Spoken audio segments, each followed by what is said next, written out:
یہ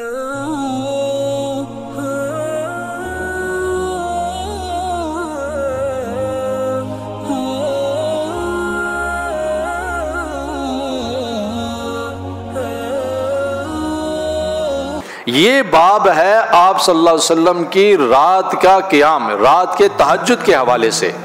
اور بعض جگہ فرمایا کہ بابو فی قیام شہر رمضان، کہ آپ صلی اللہ علیہ وسلم قیام کرتے تھے رمضان المبارک میں، یعنی کہ ایک قیام وہ ہے جو عام دنوں کے اندر تھا جس کو تہجد کہا جاتا ہے، اور ایک قیام وہ تھا جو رمضان المبارک کا قیام تھا جس کو تراویح کہا جاتا ہے۔ سب کو جمع کیا اور پھر اس کے بعد ابی ابن کعب رضی اللہ تعالیٰ عنہ کی امامت میں سب لوگوں کو جمع کیا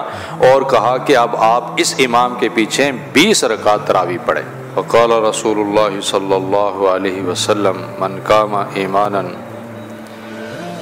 واحتسابا غفر له ما تقدم من ذنبه او كما قال علیہ الصلوۃ والسلام۔ میرے دوست اور عزیزو، آج آپ کے سامنے جو ہماری رمضان المبارک کی یہ سحری کی بعد کی نشست ہے، اس میں انشاءاللہ العزیز آپ کے سامنے تراویح کے متعلق بات ہوگی۔ تو ایک دو باتیں میں عرض کروں گا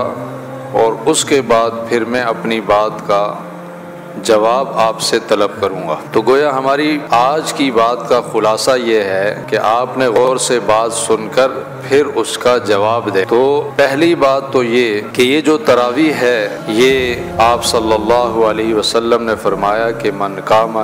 ایمانا و احتسابا، جس نے تراویح کا اہتمام کیا ایمان کے ساتھ اور احتساب کے ساتھ، تو اللہ پاک اس تراویح کی برکت سے اس کے گناہوں کو معاف فرما دیتے ہیں۔ اسی طریقے سے عبد الرحمن بن عوف رضی اللہ تعالیٰ عنہ کی ایک روایت ہے سنن نسائی کے اندر کہ ان اللہ تعالی فرض قیام علیکم و سنن علیکم قیامہ، کہ ان اللہ تعالی فرض صیام علیکم و سنن علیکم قیامہ، کہ اللہ عز و جل نے تم پر روزے فرض کیے اور تم پر اس کا قیام فرض کیا،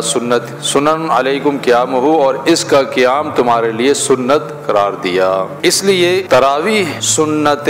مؤکدہ ہے جو واجب کے قریب قریب ہے۔ صحابہ کا اجماع ہے، اہل سنت والجماعت کا اجماع ہے، ائمہ اربع امام ابو حنیفہ، امام مالک رحمۃ اللہ علیہ، امام شافعی رحمۃ اللہ علیہ، امام احمد رحمۃ اللہ علیہ، ان سارے احباب کا جن کو ائمہ اربع کہا جاتا ہے، دنیا میں ان کی تقلید کی جاتی ہے، ان چاروں کا اجماع اس بات پر ہے کہ 20 رکعت تراویح ہیں۔ تو میں نے عرض کیا کہ تراویح سنت مؤکدہ ہے جو واجب کے قریب ہے، جیسے کہ فجر کی یہ 2 رکعت سنت ہیں، لیکن یہ سنت اتنی اہم ہے کہ یہ واجب کے قریب ہے۔ آپ دیکھیں کہ سفر کے اندر بھی حکم یہ ہے کہ تم نے فجر کی نماز کی سنتوں کا اہتمام کرنا ہے، اور اتنی تاکید فرمائی کہ آپ علیہ الصلوۃ والسلام نے کہ اگر تمہیں عربی نسل کے گھوڑے رون بھی ڈالیں تب بھی ان سنتوں کو نہیں چھوڑنا، اور مختصر اس کی تشریح اور تعریف یہ کی کہ یہ 2 رکعت سنتیں اتنی بڑی اور اہمیت کی حامل ہیں کہ خیر من الدنیا وما فیہا، دنیا اور جو بھی دنیا کی خیریں ہیں، دنیا کے اندر جتنے بھی خزانے ہیں، دنیا کے اندر جتنی بھی اہم اور قیمتی چیزیں ہیں، ان سب سے بڑھ کر ہے اس کی قیمت، جس نے 2 رکعت سنتوں کا اہتمام کیا۔ تو اس طریقے سے یہ تراویح واجب کے قریب ہے۔ اسی طریقے سے مصنف ابن ابی شیبہ، یہ بھی ایک حدیث کی بہت بڑی کتاب ہے، اس میں بھی آپ علیہ الصلاۃ والسلام سے روایت موجود ہے کہ ابن عباس رضی اللہ تعالیٰ عنہ اس کے راوی ہیں کہ کانا یصلی فی رمضان 20 رکعتا والوتر، کہ آپ صلی اللہ علیہ وسلم رمضان میں 20 رکعت تراویح پڑھتے تھے، والوتر، اور اس کے ساتھ وتر الگ ہوتا تھا۔ تو میں نے جیسے عرض کیا کہ یہ روایت مصنف ابن ابی شیبہ کی اور اسی طرح سنن کبریٰ میں امام بہقی رحمۃ اللہ علیہ، یہ بھی حدیث کی ایک بڑی کتاب ہے، عبداللہ ابن عباس رضی اللہ تعالیٰ عنہ کی یہی روایت موجود ہے کہ آپ صلی اللہ علیہ وسلم رمضان میں 20 رکعت پڑھتے تھے اور وتر الگ ہوتا تھا۔ بات یہ سمجھ میں آئی کہ آپ صلی اللہ علیہ وسلم نے 20 رکعت تراویح پڑھی اور وتر الگ رکھے۔ ہوا یہ میرے دوست اور عزیزو کہ آپ صلی اللہ علیہ وسلم نے اپنی حیات طیبہ میں 2 یا 3 دن تراویح کی نماز پڑھائی، جماعت کرائی، 2 سے 3 دن روایت میں آتا ہے۔ اب چوتھے دن ایسا ہوا کہ صحابہ رضی اللہ تعالیٰ اجمعین جمع ہو گئے، آپ صلی اللہ علیہ وسلم کے حجرے کے باہر عشاء کی نماز پڑھ لی، کر انتظار انتظار انتظار انتظار کہ ابھی آپ صلی اللہ علیہ وسلم تشریف لائیں گے، نماز پڑھائیں گے، تشریف لائیں گے، نماز پڑھائیں گے، نہیں آپ۔ بعض صحابہ رضی اللہ تعالیٰ عنہ کھنکھرانے لگے اس طریقے کی آواز کہ ہمیں آپ صلی اللہ علیہ وسلم کو اطلاع ہو جائے، مطلع ہو جائیں کہ مجمع آیا ہوا ہے اور آپ صلی اللہ علیہ وسلم باہر تشریف لائے، ہمیں نماز پڑھائیں۔ لیکن آپ صلی اللہ علیہ وسلم تشریف نہیں لائے۔ رات کے آخری حصے میں تشریف لاتے ہیں اور فرماتے ہیں کہ بھائی میں ساری حرکات اور سکنات سے تمہاری واقف تھا کہ تم کیا کر رہے تھے، تمہارا مقصود یہی تھا کہ میں باہر آؤں اور تمہیں جماعت کرواؤں، یہ سارے حربے اور سوارے تمہارے ٹوٹکے اسی مقصد کے لیے تھے، میں تمہیں میں بیدار تھا، ایسا نہیں کہ میں سو رہا تھا، آرام کر رہا تھا۔ لیکن بات یہ ہے کہ میں نے اس کو اس لیے موقوف کیا کہ آپ کا یہ جذبہ، آپ کی یہ لگن، آپ کا یہ شوق دیکھ کر مجھے خطرہ محسوس ہوا کہ کہیں یہ نماز تم پر فرض نہ قرار دی جائے، تو اس لیے میں نہیں آیا۔ اب ایسا کرو کہ اس کا تم اہتمام تو کرو، انفرادی طور پر اپنے اپنے گھروں میں کرو جا کے۔ اب بعض مفسرین نے اور محدثین نے لکھا اور اہل علم سے سنا کہ جب آپ صلی اللہ علیہ وسلم نے پہلے دن جماعت کروائی تو چند لوگ تھے، اس کے بعد یہ خبر پھیل گئی دوسرے دن کہ بھائی آپ صلی اللہ علیہ وسلم نے عشاء کے بعد نماز جو ہے نا تراویح پڑھائی ہیں، اور اس طریقے سے خبر جب پھیلی تو مدینہ سے باہر کے جو قرب و جوار کے لوگ تھے ان تک بھی یہ بات پہنچ گئی، اور وہ بھی اگلے دن جماعت میں شریک ہوئے ہیں۔ اور اس کے بعد یہ خبر اور پھیلی تو جو دور دراز کے مضافات تھے وہ بھی وہاں تشریف لے آئے اور انہوں نے بھی تیسرے دن جماعت میں شامل ہوئے۔ اب ہوا یہ، ایک بات تو یہ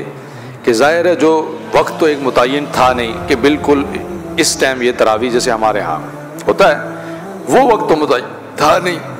اب وہ لوگ صحابہ رضی اللہ تعالیٰ اجمعین اپنے اندازے سے وہاں تشریف لاتے رہے۔ تو پہلے دن آپ صلی اللہ علیہ وسلم نے 20 رکعتیں پڑھی،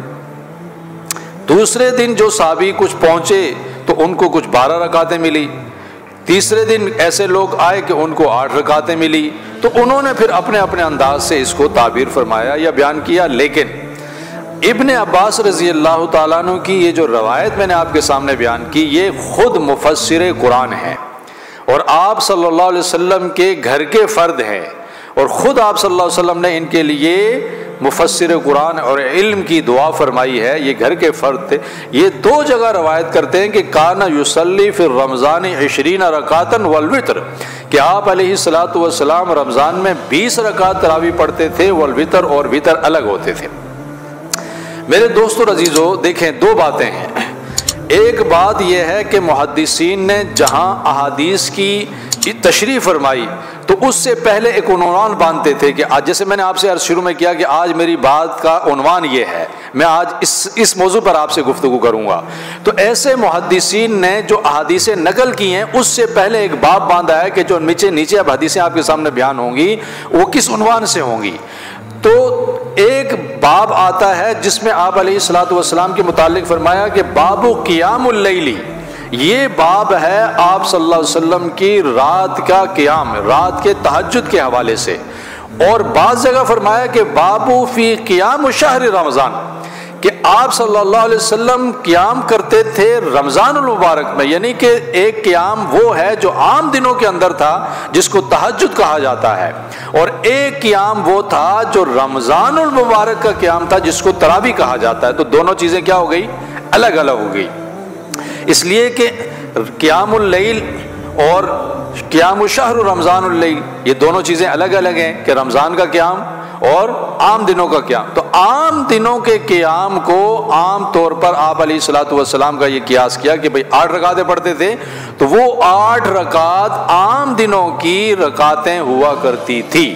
اور بعض احادیث میں رمضان کے ساتھ بھی جو 8 رکعتوں کا ذکر ہے وہ یہی ہے کہ جو 11 مہینے آپ صلی اللہ علیہ وسلم قیام اللیل کیا کرتے تھے، تو رمضان میں بھی یہ 8 رکعت الگ سے اور تراویح الگ سے، یہ آپ صلی اللہ علیہ وسلم کا اہتمام تھا۔ تو اس لیے میرے دوستو عزیزو، اہل سنت والجماعت صحابہ، اور میں نے جیسے عرض کیا کہ ائمہ اربعہ، پھر صحابہ کے دور میں ہوا یہ کہ جب عمر رضی اللہ تعالیٰ عنہ خلیفہ بنے اور امیر المومنین بنے، تو انہوں نے دیکھا کہ ساتھی الگ الگ ایک ایک دو دو کی شکلوں میں، ٹولیوں کی شکلوں میں نماز پڑھ رہے ہیں، تو انہوں نے صحابہ سے مشورہ کیا، سب کو جمع کیا، اور پھر اس کے بعد ابی ابن کعب رضی اللہ تعالیٰ عنہ کی امامت میں سب لوگوں کو جمع کیا اور کہا کہ اب آپ اس امام کے پیچھے 20 رکعت تراویح پڑھیں۔ تو یہ بات، پہلی بات یہ ہو گئی کہ حضرت عمر رضی اللہ تعالیٰ عنہ کا یہ جو فیصلہ تھا یہ انفرادی نہیں تھا، پورے صحابہ کے مشاورے کے ساتھ اجماع ہے۔ تو اب آپ علیکم سنتی و سنتی خلفائے راشدین، ایک بات۔ دوسری بات یہ ہے کہ پورے صحابہ میں نے تابعین، تبع تابعین اور آج تک امت کی کثیر تعداد 20 رکعت تراویح کا اہتمام کرتی ہے۔ اور میرے دوستو، اب آپ سے سوال یہ ہے،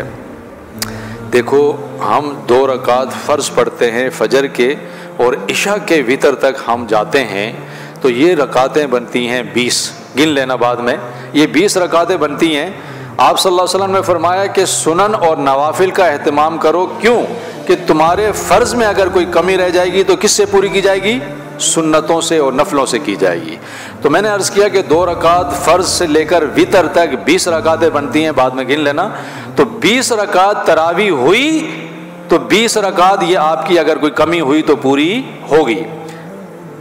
دوسرا یہ کہ جو 8 رکعت پڑھتے ہیں ان سے میں عرض یہ کرتا ہوں کہ دیکھو بھائی، پہلی بات تو یہ ہے کہ یہ جو 8 والا مسئلہ ہے، یہ آپ صلی اللہ علیہ وسلم نے تو 2 سے 3 دن جماعت کے ساتھ نماز پڑھی ہے، اور ہم پورا مہینہ رمضان کے ساتھ جماعت کے ساتھ نماز پڑھتے ہیں، تو وہ پورا مہینہ تو نبی نے پڑھی نہیں، 2-3 دن پڑھی ہے، تو ہم پورا مہینہ کیوں پڑھتے ہیں؟ کہ جی صحابہ نے پڑھی ہے۔ اسی طریقے سے آپ صلی اللہ علیہ وسلم نے متصل عشاء کے بعد نہیں پڑھی، رات کے آخری حصے میں، لیکن ہم عشاء کے فوراً بعد تراویح پڑھتے ہیں 8 رکعت والے۔ بھائی عشاء کے فوراً بعد کیوں پڑھتے ہیں؟ جی صحابہ نے پڑھا۔ اچھا بھائی، آپ صلی اللہ علیہ وسلم نے تو پورا قرآن نہیں سنایا تھا 2-3 دن جو تراویح پڑھی، تو ہم پورا قرآن بھی 8 رکعت میں پڑھتے ہیں، کیوں پڑھتے ہیں جی؟ کہ صحابہ نے پڑھا۔ تو جب صحابہ نے پڑھا ہے تو صحابہ کا یہ عمل بھی تو ہے نا کہ حضرت عمر رضی اللہ تعالیٰ عنہ نے 20 رکعت پہ سب لوگوں کو جمع کیا۔ تو اب آپ بتائیں کہ 20 رکعت، دیکھیں ایک اور بات کہ اگر کل قیامت کے دن سوال ہوتا ہے میاں 20 رکعت تھی تم نے 8 کیوں پڑھی، تو 20 رکعت میں 8 آ جاتی ہیں کہ نہیں؟ لیکن 8 رکعت میں 20 نہیں آئیں گی۔ تو اس لیے میرے دوست اور عزیزو، ہاں یہ بات نہیں ہے کہ جو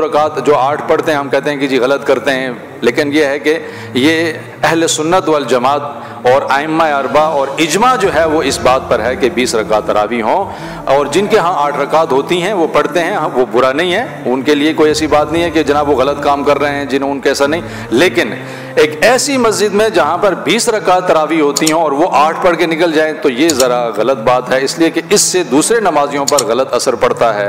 اور آپ کی اگر جماعت سے صف سے آپ نکل گئے تو صف میں توڑ پیدا ہو گیا۔ تو اس لیے اس چیز کا اہتمام ہو اور اللہ جل جلالہ سے مانگ ہو، اللہ مجھے اور آپ کو صحیح طور پر دین پر عمل کرنے کی توفیق نصیب فرمائے۔